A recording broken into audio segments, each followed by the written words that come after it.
Detroit's on top of the East. And if you haven't noticed yet, you're about to. Detroit Pistons are the #1 seed. There's something special going on there.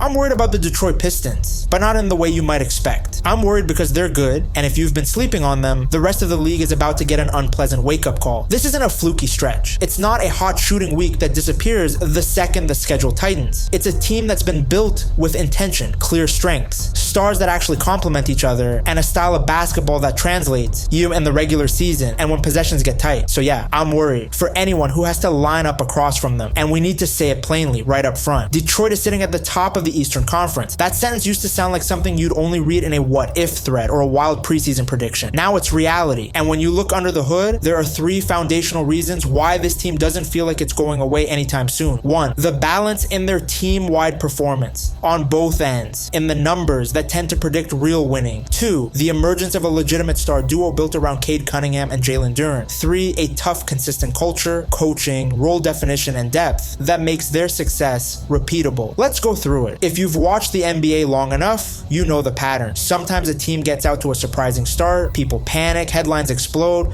and then the regression hits. Because most surprise teams leave a trail. They're winning close games at an unsustainable rate. They're shooting out of their minds from 3 for 2 months. They're getting absurd opponent shooting luck. Or they're relying on end-of-clock hero ball every night. Those kinds of runs have fingerprints. Detroit's profile doesn't look like that. Their offense is legitimately efficient. They aren't just surviving on difficult shots going in. They're creating good looks. The spacing makes sense, the possessions are organized, and the engine of the offense is consistent. But the real headline is the defense. Detroit isn't winning because they can outgun everyone. They're winning because they can get stops. And that's the kind of thing that usually travels. They protect the paint, they contest at the rim, they block shots, and just as importantly, they alter shots, forcing opponents into uncomfortable finishes and rush decisions. They also disrupt rhythm. One of the most telling signs of a defense that's actually connected is what happens to an opponent's ball movement. When a defense is laid, you see clean kickouts and easy extra passes. When a defense is sharp, you see hesitation. You see broken actions. You see an offense that ends up stuck in isolation, taking shots late in the clock. Detroit forces that. Opponents don't just miss more, they look less fluid. And when you combine rim protection, physicality, and disruption, you start generating extra possessions. Turnovers, steals, deflections, messy rebounds that turn into runouts. That's a major part of why Detroit's offense keeps humming. They aren't forced to score against a set defense every time. They get transition chances, they get early clock opportunities, they get points without having to grind. And that's what makes this feel sustainable, because the foundational indicators of real teams are here. They're getting quality shots, they're protecting the ball, they're defending without relying on gimmicks, they rebound, they have a stable identity. That is the difference between a team that briefly surprises and a team that sustains winning. Numbers matter, but players win games, especially in the postseason when scouting tightens, rotations shrink, and you need a star to create offense when your first option gets taken away. Detroit has that. Cade Cunningham is no longer just a promising young guard. He looks like a franchise leader and the kind of player who can run an offense with structure, patience, and control while still having the ability to get a bucket when the possession breaks down. The biggest thing with Cade is that his game scales. Some young scorers can put up numbers when they're the only option, but when defenses take them seriously, efficiency drops, turnovers rise, and the offense dies. Cade's impact looks different. He's orchestrating, he's reading coverages, he's manipulating help defenders. He's not just scoring, he's dictating. That's why Detroit's offense doesn't feel like a temporary surge. Cade's decision making stabilizes it. Night to night, the process is good. And then you pair that with Jalen Duren. Duren has become the kind of center who forces opponents to game plan differently. Not he's solid, not he's energetic, but truly impactful. Offensively, he's a rim finisher with real gravity. A target that bends defenses, because if you lose contact for half a second, it's 2 points. He's a physical presence inside, a consistent lob threat, and a punisher when smaller lineups try to front or switch. Defensively, he anchors, he deters, he closes off angles, and the Cade Duren pick and roll has become one of those actions that's simple in concept but brutal in practice, because it forces you into choices that all feel wrong. If you help on Cade's drive,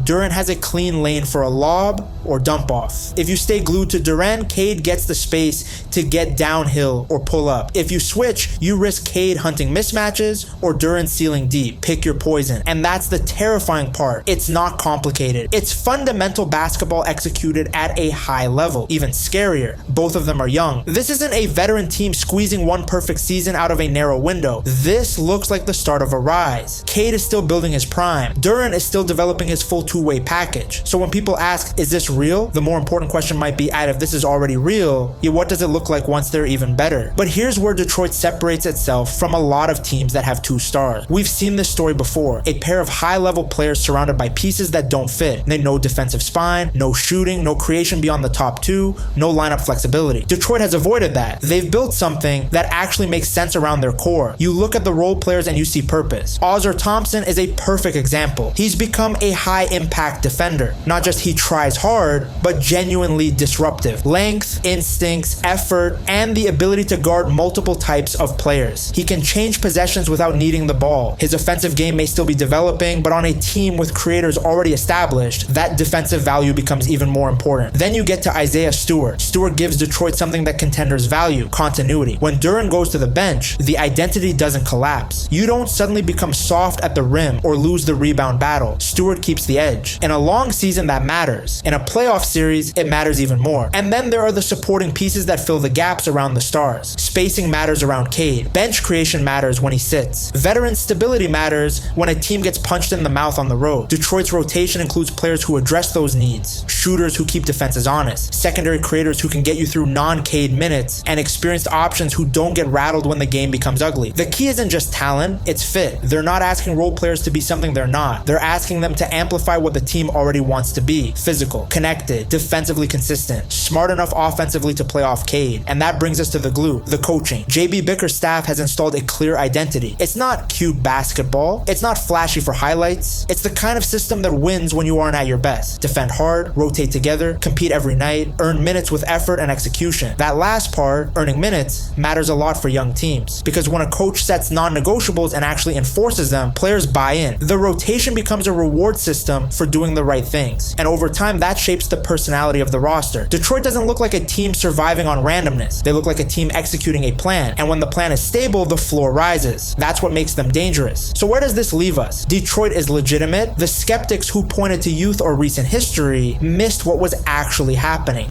Getting Jaden Ivey back, that is probably the big X factor for Detroit this season. Not just individual improvement, but synergy. Detroit's rise isn't one player having a hot year. It's the alignment of efficient offense, high-level defense, a true lead initiator in Cade, a dominant young center in Duren, role players that fit, depth that sustains intensity, a coaching staff that demands consistency. Now, reality check: nothing is guaranteed. Injuries can derail anyone. The postseason forces adjustments. Veteran opponents will hunt weaknesses, target matchups, and test your composure. But Detroit's advantage is that they have layers. If Cade has an off night, the defense can keep them in the game. If Duren faces a difficult matchup, Stewart and the front court depth can stabilize the minutes. If the offense bogs down, they can still manufacture points off stops and turnovers. Drop your thoughts below, like the video if you enjoyed this breakdown, and subscribe for more deep dives on the team's rewriting expectations. Thanks for watching.